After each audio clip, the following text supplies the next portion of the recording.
Hey, it's another day with the Fendick Theater Experience. I'm Blake. I'm SHINee. It's time to dance!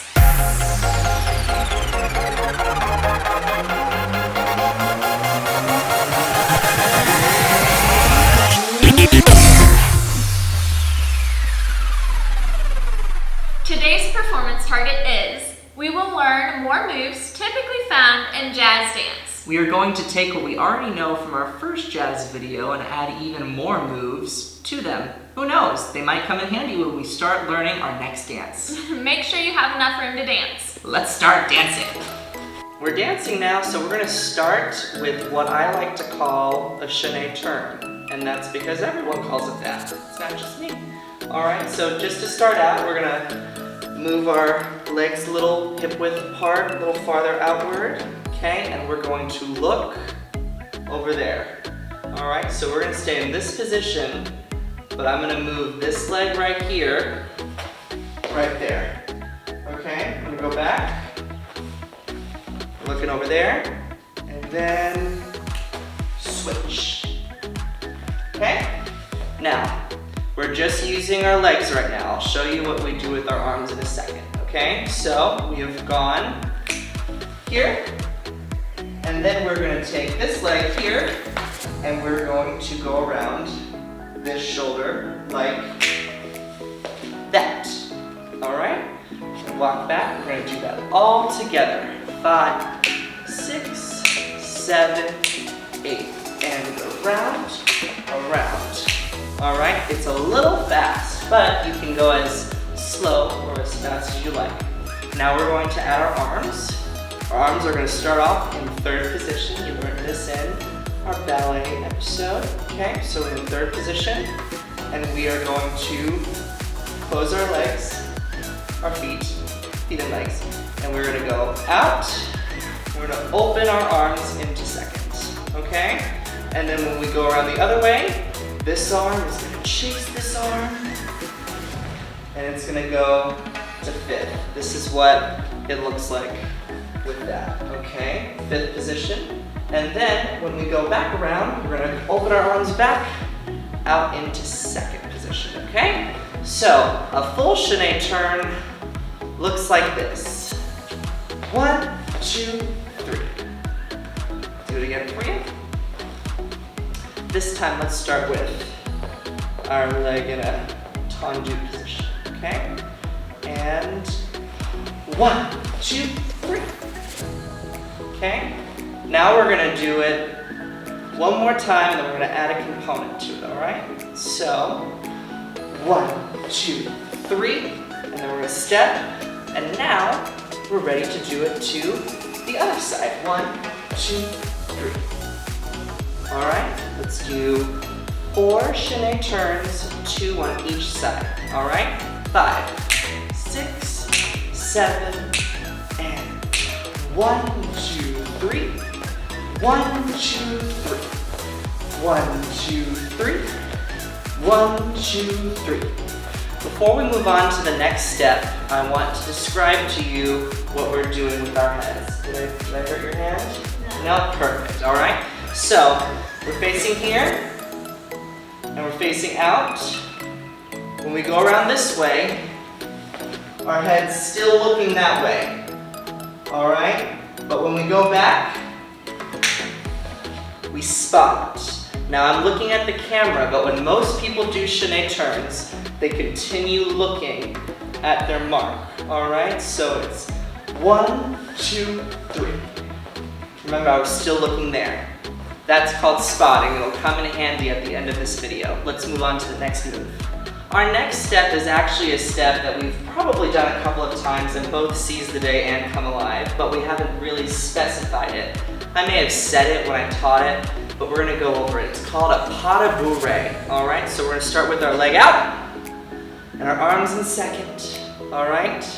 We're gonna do our arms first. So we're gonna bring our arms in like we're an Egyptian in our tune, and then we're gonna bring them out, all right? So a pas de Booray with our legs is simply back, back, front. Okay, it's not a grapevine. There's no transition to it. It's simply back, back, front. So the weight goes up and then down. So with our arms and legs, it's pas de bourrée, pas de bourrée, pas de bourrée, pas de bourrée. Notice that I started in second and then I ended up in third. All right, we're gonna start in second and then every end of the pas de bourrée, we're gonna put our arms in third position. All right, 5, 6, let's pas de bourrée now. Pas de bourrée, pas de bourrée, pas de bourrée, pas de bourrée. All right, let's move on to the hardest step.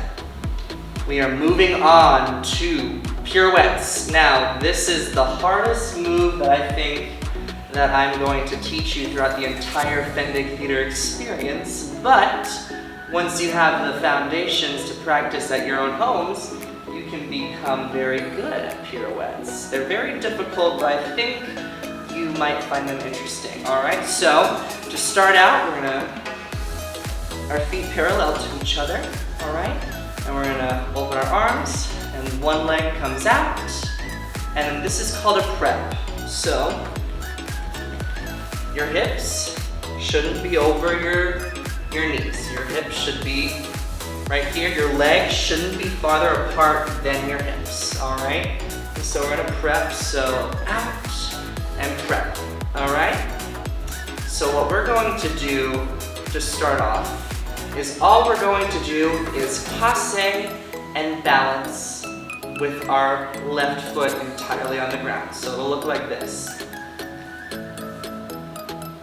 And then down. All right? That's the first step in prepping for a pirouette if you've never done one before. So, out, prep, and up, and down. We can do the other foot now too. Out, prep, and up, and down. So we've done prep with just a passe. Now we're going to do a passe and a releve on that foot. All right, so we're going to go out, prep, passe. Make sense? Let's do one to this side and one to that side. All right, out, prep, passe, down, out, prep, passe, and down. All right, so go ahead and take a couple steps to your left, Sydney. I'm going to show you what a pirouette is supposed to look like for a single and a double. Now, it's been a while, so if I fall down, it's completely okay. It's completely normal. People fall down all the time. All right, so it's out, prep, pirouette.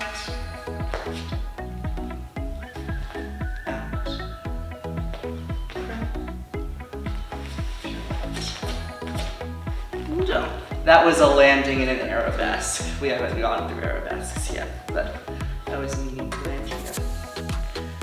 Doubles are actually, I think, a little easier than singles, but you should only be practicing either a releve or a balance before you even try a pirouette. But here's a double. Out, prep. I'll just land in arabesque.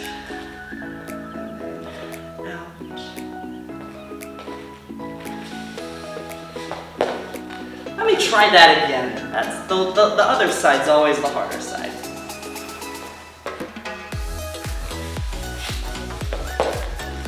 Well, as you can see, I can do singles on both sides, but doubles are a little tricky for me right now.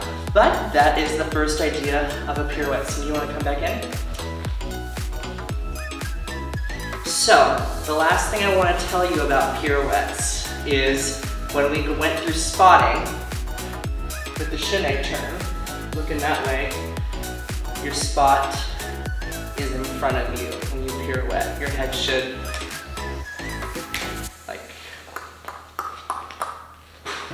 spot.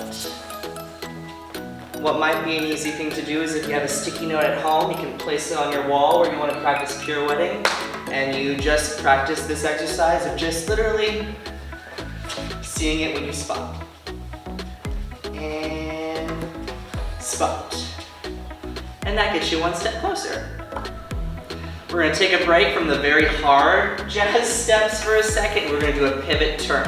If you have worked on Come Alive and you've worked on the dance moves for that, we've done multiple pivot turns already in Come Alive. So a pivot turn basically is you step forward and then you pivot to the opposite way. Forward, pivot. Forward, pivot, forward, pivot. Now I'm going to show you what we're doing with our arms, okay? So our arms are basically like we're waddling in a water. Waddling. We're waddling our hands because they're waddling, but the opposite arm is going to go forward than the leg. So our left arm is forward, and then when we pivot, we switch. Switch, switch. Pivot. Pivot, pivot, pivot. Make sense? Now that we've gone over some more jazz moves, we want to see you give them a go. Send us a video of yourself doing the moves. Instructions on how to send in a creation are in the link below. Click on the next video when you'll learn the first part of choreography for our next dance. Make sure to like and follow us on Facebook and Instagram, and hit that subscribe button. Thanks for dancing and creating with us. See you tomorrow.